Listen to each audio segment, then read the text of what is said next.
I'm coming from a long ways, but I am so blessed and privileged to be here. And you are here as well. Let's give it up for yourself. All right. So I've been told that I have 45 minutes, which if you know me, that's a challenge, but we're going to get through it, okay? But I've also learned that within the past couple of weeks and perhaps even month, you've been studying on the topic or the subject called. Amen? Has that been a blessing to you? And as I was reflecting on what it means to be called, and recently, I think the Lord has been dealing with me on a specific subject. And as I begin to reflect, I knew for instance, for myself, that I didn't understand a lot about what this is, but it's really what God has been calling us to. So we're going to read a scripture and we're going to pray, and then we're going to get into the word. The first scripture we're going to read, Deuteronomy chapter number 8, verse 18. Deuteronomy chapter number 8, verse 18. The Bible says, "But remember the Lord your God." Say, remember the Lord your God. "For it is he who gives you the ability to produce wealth, and so confirms his covenant, which he swore to your ancestors as it is today." Let's bow our heads. Father, we thank you for your truth. We thank you for the gathering of your saints.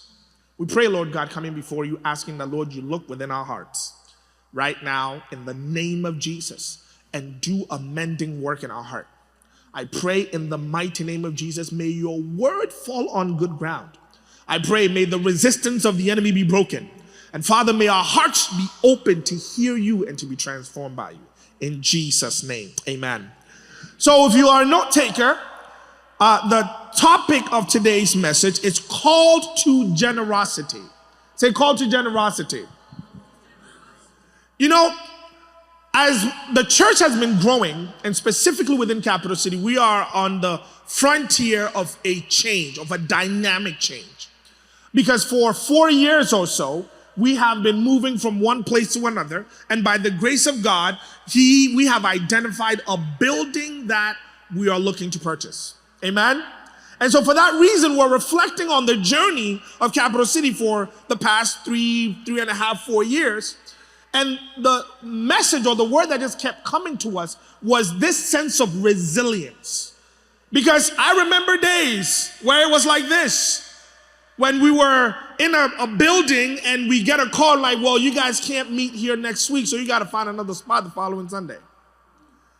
But through it all, the Lord kept us, and we were resilient in this sense, just knowing that God had a purpose for our existence. And it is by that resiliency that we get to see Frederickcitychurch. Are you with me?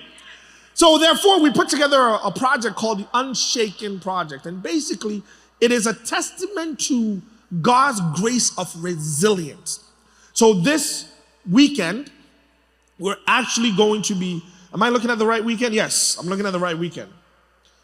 Let me make sure I'm looking at the right weekend.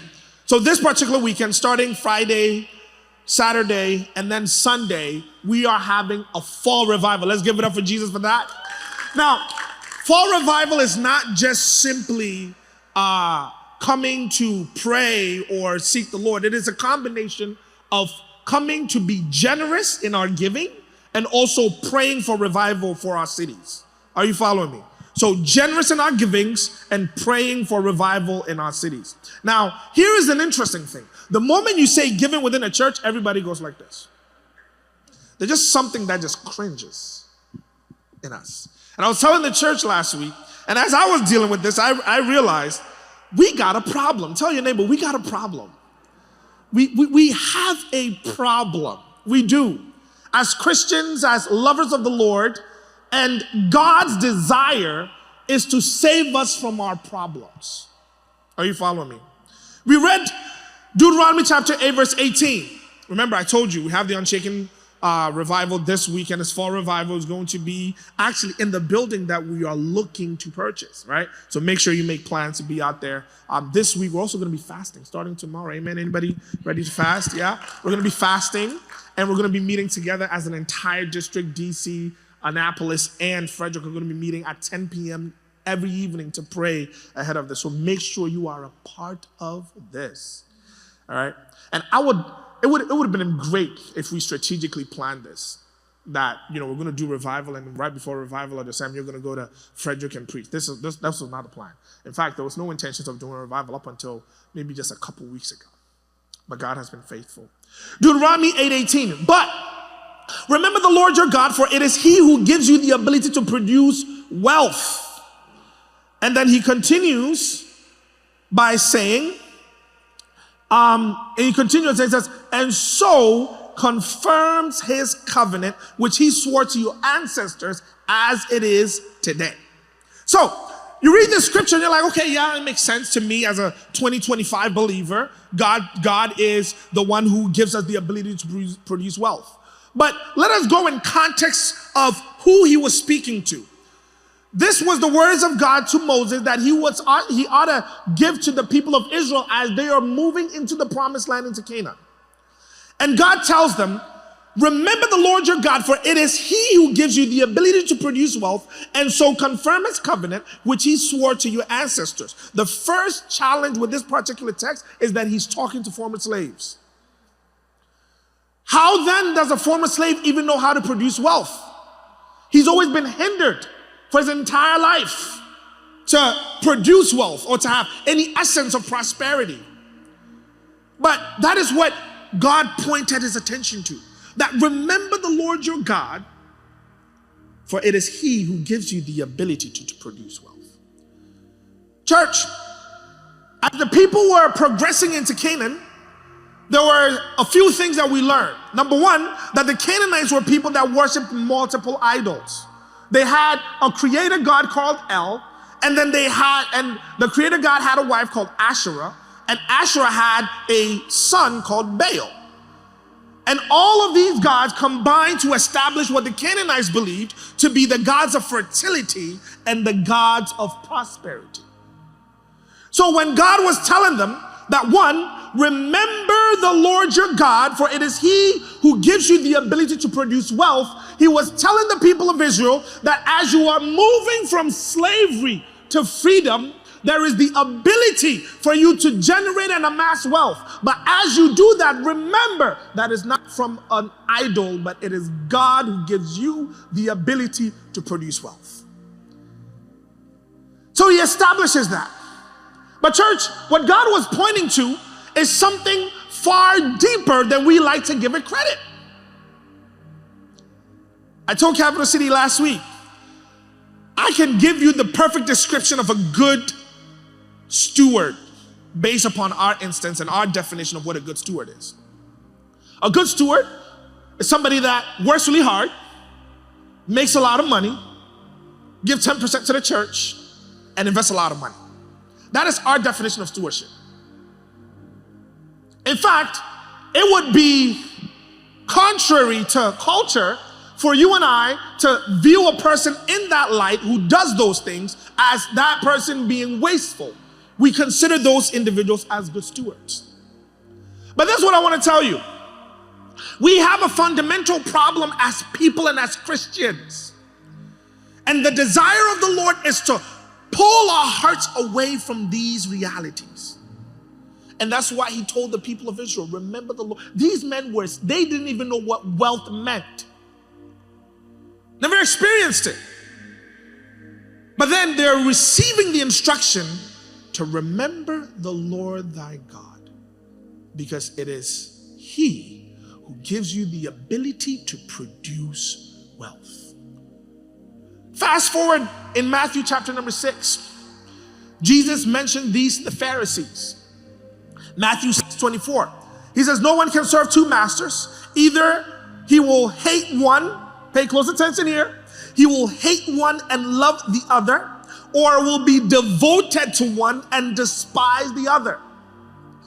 You cannot serve God and, I'll use the KJV, mammon.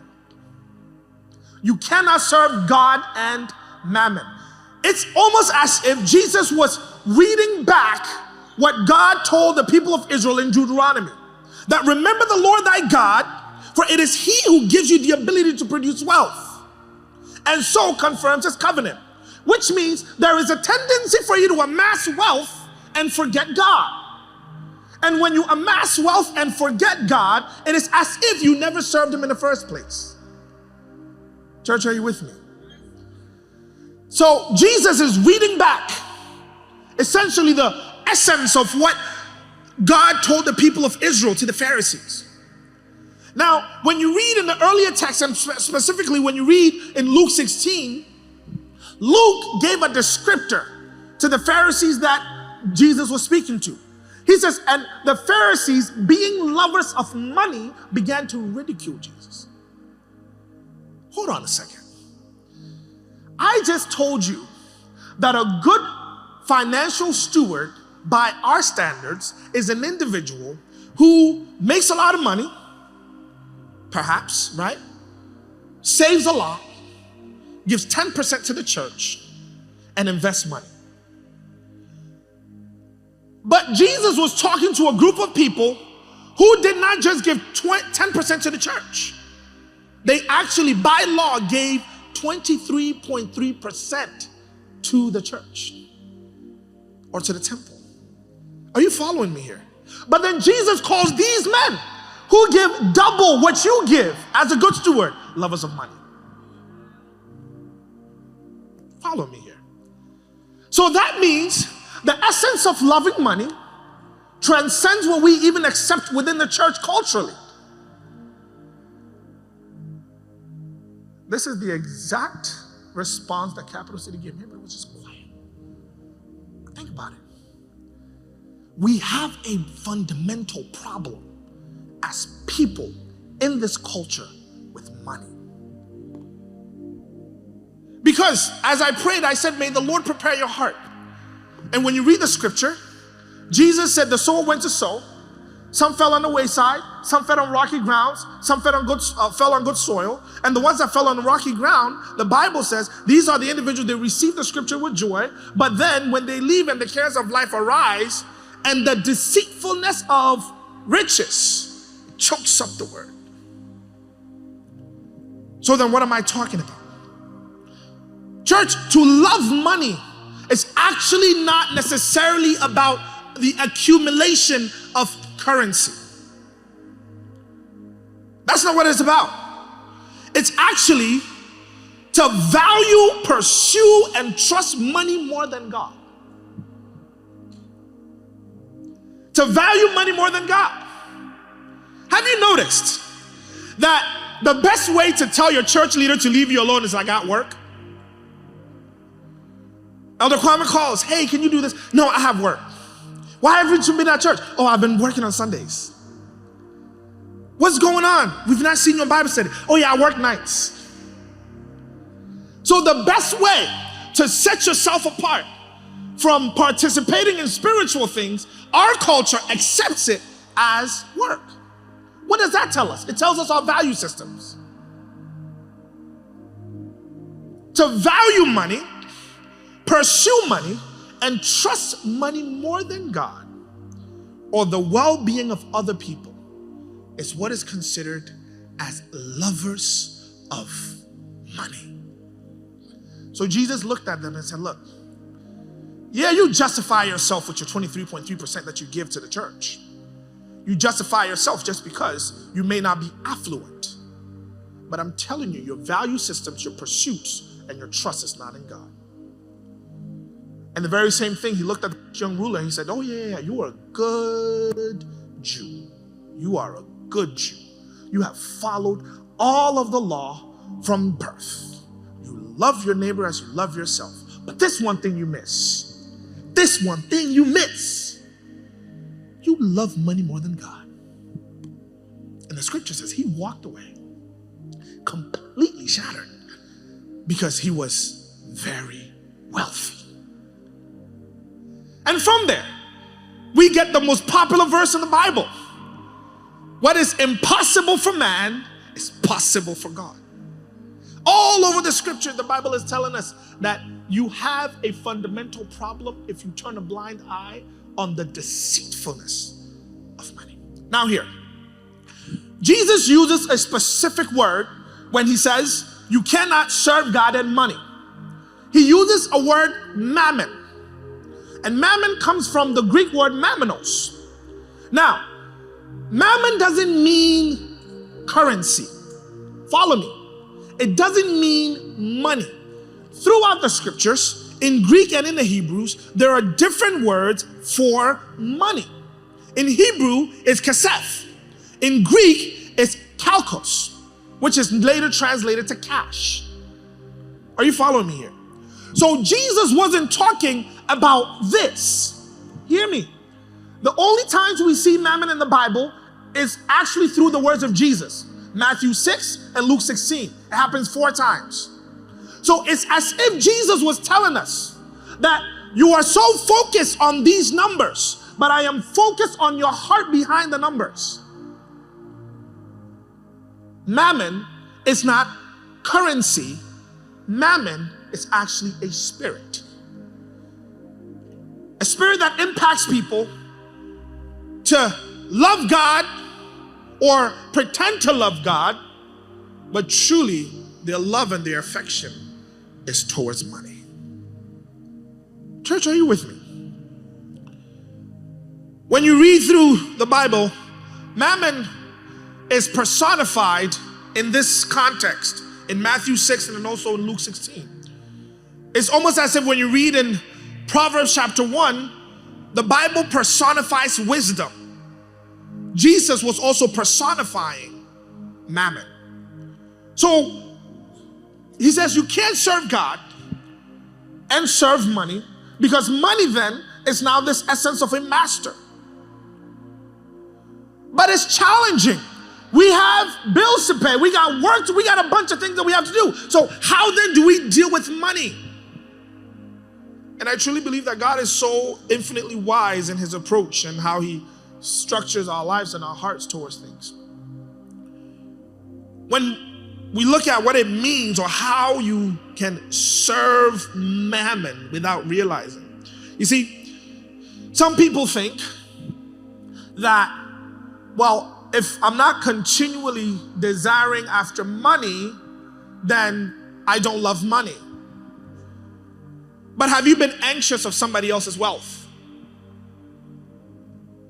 Have you desired to compromise the scripture in order to amass some wealth? Let me change it a little differently. Have you known that the deductions you're putting on your taxes are actually not true, but did it anyway because you would get a larger refund? Mammon. Are you following me here? The love of money is such a dangerous thing. This week was all over the news, I think maybe because of my cultural context, but all over the news that these couple that apparently were part of a show. Yeah, Housewives. See, that's why I like this place, right? See, so small, you're like, Housewives, thank you. Got arrested for insurance fraud. First of all, that didn't make any sense to me because they came off very wealthy. So why an insurance fraud to access more wealth? It's called mammon. It's a desire that never gets satisfied. In fact, the Bible says it in Proverbs that whoever loves money is never satisfied. Like it's so clear in the scriptures. Serving mammon is failing to trust God, his love and his providence because of financial resources. You see, we all get anxious, and the Bible says we should cast our anxieties on the Lord. But have you noticed that when we are anxious over potentially unmet needs, but we don't pray and complain, it shows who we actually serve? Now the question is, church, is God opposed to prosperity? I don't think so. I got Abraham to think about. I got Isaac to think about. I got all these wonderful people in the scripture. Is God against capitalism? I don't think so. I I got Joseph to reflect on. Are you following me here? God is not against prosperity. He is opposed to the desire for prosperity outside of him. Because the desire for prosperity outside of God is actually a desire to despise God. But as believers, our challenge is we love the Lord with all our heart and our affection. But truthfully, when it comes to the conversation of money, we all tend to get a little bit tighter. Just a little bit tighter. We all tend to get a little bit more uneasy. And then we use other things to justify. You know? What's the church doing with the money anyway? We use a myriad of things to justify our love for money. And it sounds like wisdom. That's not to say that you shouldn't hold people accountable when it comes to stewarding of God's resources. You should. But is that really what you are concerned about in your heart? Are you actually concerned about the fact that the church is mismanaging or misusing funds? Or are you just saying, well, if I am going to give, then you must show me more? The scripture tells us very clearly it's not about what we obtain, but it's what we give out. So then, what is the solution to our problem? You have a problem, church. That problem is the love of money. And I can say that confidently because I thought I was good. I did. I was like, I'm good. Elder in the church, give money all the time, do all this. But then when I sat down to think about what Jesus says about money, I'm like, no, I don't meet the mark. I do not meet the mark. And I think it's a clarion call to all of us to understand that the Lord wants all of you. All of you. All of you. Sometimes I think of the most extreme instances that could happen. If God told me, Samuel, quit your job, move out of state, and do what I am asking you to do, what would be my response to that? I got a family to feed. That sounds wise, practical, it's pragmatic. But in the eyes of God, he says, am I not enough to take care of that need? Church, are you with me today? Because of this big problem we have, God creates a way out, an exit, a way to keep our hearts in check. You know, we say that the richest man that ever lived, if you believe the Bible, is Solomon, right? That's what we say. And Solomon wrote in the proverb, and this is what he says: do not make me extensively wealthy that I may turn my back on you. Do not make me poor that I may curse you, but give me my daily bread. And it's almost as if Solomon, even in all his wealth, understood this thing, that if I don't depend on God daily, the sum of my life is nothing. If I feel like I have any sense of dependency outside of my own, the conclusion of my life is nothing. You see, there's an interesting scripture in the Bible where David asks to do a census, okay? And I wish God was still doing this, because I always get annoyed when I get a mail from the Census Bureau and they want me to fill out a form. And then if you don't fill it out, they send you threatening letters. Like, who does that? You want to count, I don't want to count. And then they'd be just sending me threatening letters all the time. But David does a census. And when David did the census, God gets upset at David for doing the census. First of all, why is it so bad to just count people? It was actually a revelation of the dependency of David's heart. Because what happens is, in those times, you only do a census for two things. Number one, to increase taxes was the primary thing, or to indulge or dwell in your opulence. Those were the two main things that they did. So David, in doing that census, was inadvertently saying that he trusts what God has given him more than God who gave it. And so the Lord became very upset at David and responded. So church, what I'm saying here is God's intent to prosper you first starts with him having all of your heart. Because if the Lord does not have your heart, he will not have what is in your hands. He won't, he can't. Because you will intentionally resist him. In fact, you will find another church. Are you with me? So the way out that God creates is this essence of generosity. This whole concept of generosity, I don't think it's really taken into a lot of regard when it comes to us as a church. But generosity, you can write this down, is showing a readiness to give more of something as money or time that is more than what is strictly necessary or expected.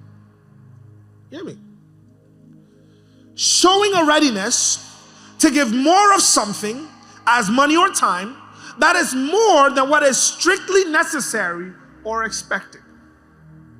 That is generosity. Generosity is not just meeting the quota.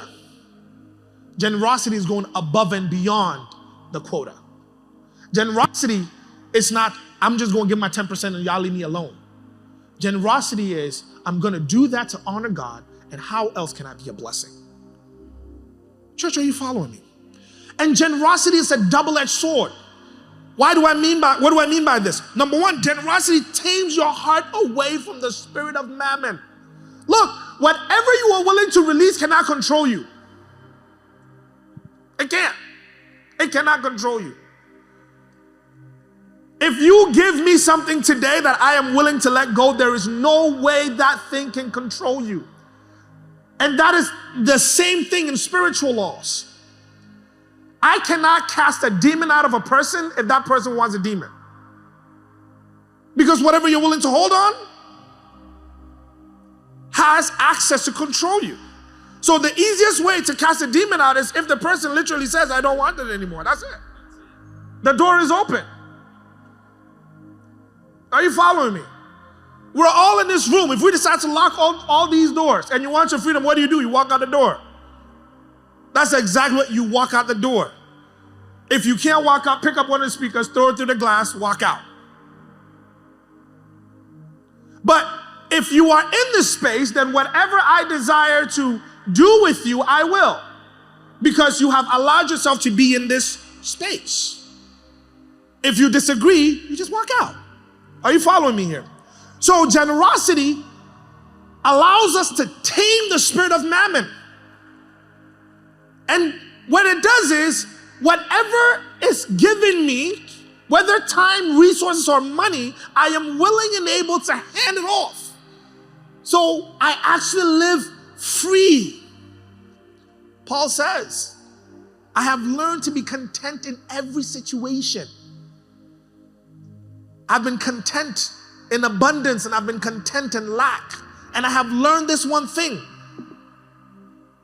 that through Christ, I can do all things. Because what was handed to him was easily given away. Church, are you with me? Generosity is your way to triumph over mammon. Proverbs 11 verse 25, let's read that scripture. In Proverbs chapter 11 verse 25. If we can have it up here. Proverbs 11:25. I'll read it here. Proverbs 11 verse number 25. This is what the scripture says. Actually, let's read 24 first, and then we'll come to 25. Let's read 24. Let's go back.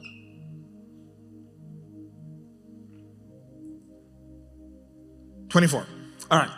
One gives freely, yet grows all the richer. What says? Here we go. One person gives freely, yet gains even more. Another withholds unduly, but comes to poverty. Let's read 25. A generous person will prosper. Let's read that together. A generous person will prosper. Whoever refreshes others will be refreshed. So these are the truth of God's word. Are you with me? A generous person will prosper. Isn't that a bit countercultural? It's not about the money you make, it's the money you keep. No, not give away. Culture says it's not what you make, it's what you keep. The scripture says it's not what you keep, it's what you give away. Are you following me here? Generosity not only tames the spirit of mammon, it invokes the grace of prosperity over our lives. True generosity, not just trying to meet the mark, not just trying to do my part, but saying the Lord, whatever I have received is free from you, so I can give it freely. It's almost as if I'm preaching the word by saying, freely you received, freely you must give. When you read through this essence of generosity, church, generosity empowers gratitude. Have you noticed that when you give generously, it reminds you of how you obtained the thing? Are you following me here? When I understand that everything that I have, everything that God gives is truly a gift from Him, then in giving it away, I understand from the depths of my heart that it is also a blessing that God has blessed me with that I'm offering to others. Generosity increases our awareness of God's goodness and provision within our lives. 2 Corinthians chapter number 9, verse 11. He says, you will be enriched in every way so that you can be generous on every occasion, and through us, your generosity will result in thanksgiving to God. Our generosity does not only bless others, but it also prompts them to be thankful to God for His abundant mercies and grace. Years ago, while I was doing my undergrad, I would come home and there were these aunties. Yeah? Aunties. Like as soon as they hear you going back to school, hey Sam, make sure you see me before you go to school. And they just dash you $100. That $100 was like a gift from God. That was like manna to a broke college student. It's generosity. It's $100. That's all it was. Auntie didn't even know what that did for me. But till today, I remember the generous. I told my wife, I'm like, listen, we don't carry cash anymore. It's like, we actually need to have cash. Because there are places you walk into that you just want to be generous to people. And I see it today. There's still parents I see, aunties and uncles that I see all the time. They see my kids and then they're handing them $20 bills. And I got to take that away from them. Right? But there's this essence and culture of generosity that the Lord requires of us that unfortunately, as we are building wealth, we have restricted ourselves from it. And by that restriction, we choose who we serve. Church, generosity can transform your life. Not just by way of freedom, but generosity will posture your heart never to be under the subjection and control of something that you don't intend to be under. Wealth is a slippery slope. I wish this scripture that was said in Deuteronomy 8 was directed towards wealthy men. You know, haven't you ever noticed that you tell people about money? It's like, you know, let the Lord bless me and then we'll see what out. No. The Bible says your heart will actually testify against you. Because my conditions and my structures, my reflections on finances right now, it just extrapolates. when there's more money. Are you following me? I always thought that my phone storage would only fill up because I had low storage. But I remember my first iPhone, it was like 16 gigs. It maxed out. And then they came out with another one that was like double. I bought that also maxed out. When my wife and I were talking about getting a phone, I told myself, oh, I need to get the 512. So, like, it can't max out. 2 days ago, I got a notification, I'm maxed out. So it's not the space. It's me. It's my systems. It's my habits. It's me. So your lack of generosity is not the income. It's you. It's you. It's how you view money. It's how you identify yourself with your bank account. There are some people here, they wake up, first thing they do is check the banking app or Robinhood or TD Ameritrade.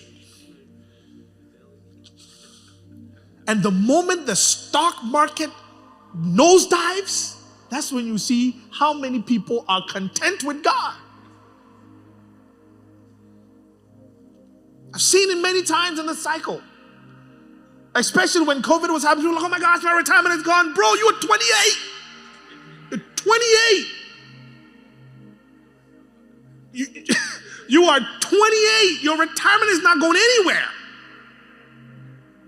But it exposes our hearts and where we identify ourselves. And the Lord wants to pull us away from serving money so that we can freely and willingly serve Him. Because the scripture is true. That one cannot serve two masters. You will hate one and love the other. You will be devoted to one and despise the other. The scripture says you cannot serve God and money, or you cannot serve God and mammon. How we like to do it is we want to serve God with money. But there is a risk in that thought, because that thought will pull your heart away from God without you ever knowing that your heart is far away from God. So let me talk to you about some practical steps to put together in order to help you. Number one, make generosity a true lifestyle. Make it a lifestyle. Be generous with your money and be generous with time. That's not to say that you just give frivolously, but create a path in your life where giving is part of your budget. Praise the Lord. Giving is part of your budget. As much as you pay yourself first, give to others also. Give to the church. Give to those around you that need help. Make generosity a lifestyle. And the second practical step I want to give you, seek the opportunity to make an impact that is beyond what personally benefits you.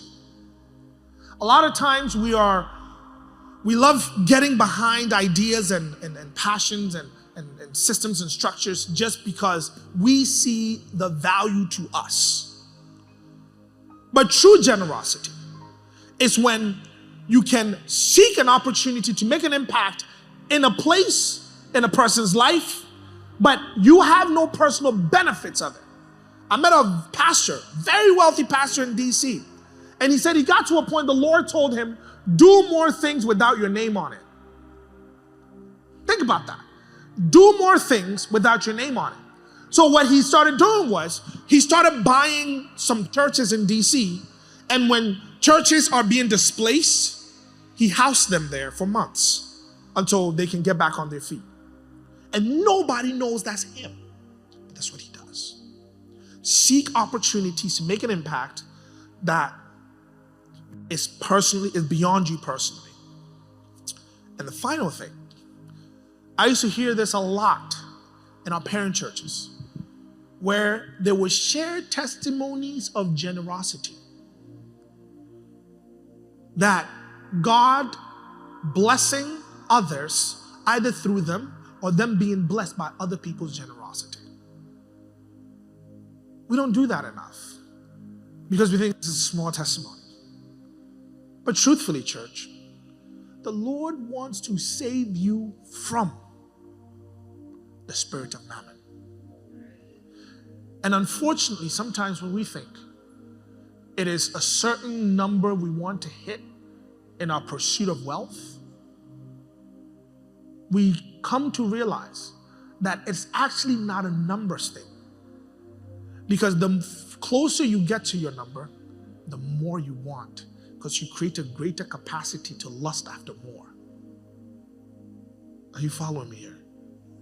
So when we create that outlet of generosity in our life, whether in serving community, serving church, giving to community programs, giving to church, we create an opportunity truly for God to be the God of our hearts.